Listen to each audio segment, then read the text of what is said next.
What's up, Movement Masters? It's Shawn, Myszka, Movement Mastery and OptimizeMovement.com, coming to you with another movement lesson. And you know, this is going to be an extremely important video, as it's going to not only apply to all movement mastery viewers out there, but also, without having a grasp of those things that we're about to talk about, the concepts and the activities that I'm about to talk about and be discussing today, it will be like getting into your car to go on vacation without having any idea of where you're going or a map of how to get there. This is the concept of having or possessing a movement philosophy.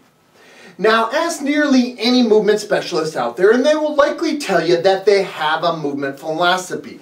But then, ask them to elaborate and explain upon it, and you're likely to come across some blank stares, some stuttering words, or some very incomplete thoughts. And to me, this is like having a business whose owners or employees themselves have no idea, no strategy, and nothing down in regards to their mission or vision statement.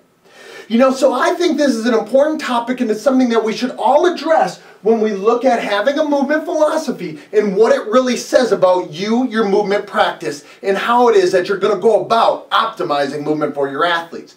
When we look to question one, when we try to formulate this movement philosophy for you personally, I don't expect you to copy mine, even though in video number 2 I'm going to show you mine, but I don't expect you to copy it. I want it to reflect who it is that you are.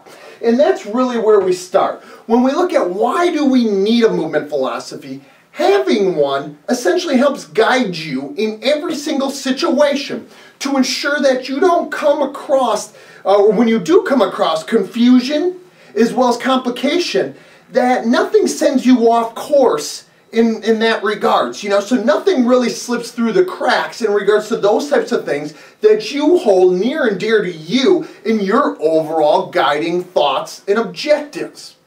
So even though every athlete as well as every situation is going to differ greatly, a movement philosophy is going to help you remain very clear and concise as to what you're going to accomplish and how you're going to go about accomplishing it.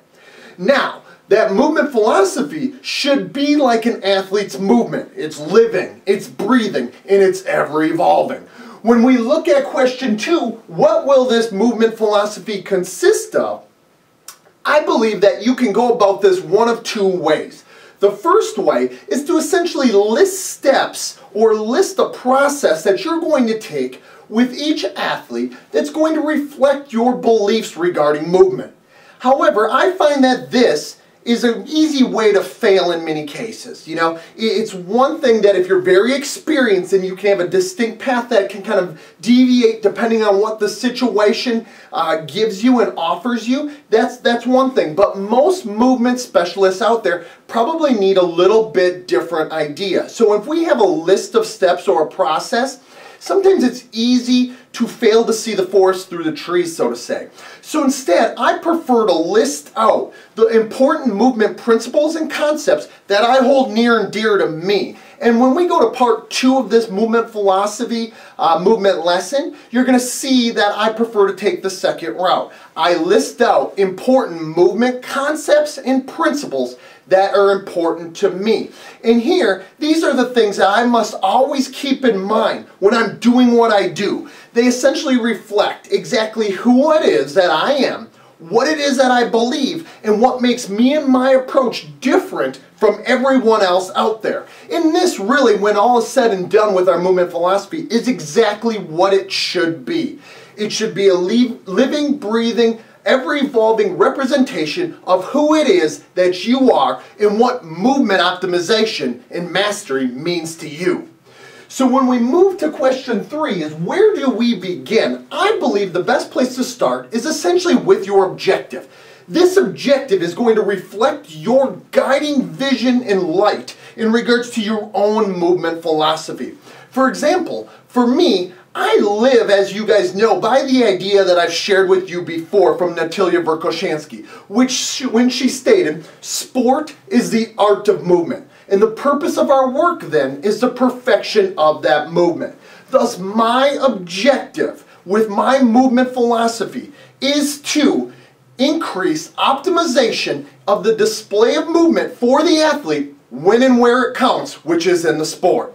So in part 2 of our movement lesson on our developing our movement philosophy, I'm going to actually show you my entire personal movement philosophy, so that will hopefully start to lead you in the right direction with this idea. Until then, start kind of thinking about it, and for another movement lesson, Shawn, Myszka, Movement Mastery and OptimizeMovement.com, I'll talk to you guys on the flip side. Till then, let's continue to master the art of optimizing movement.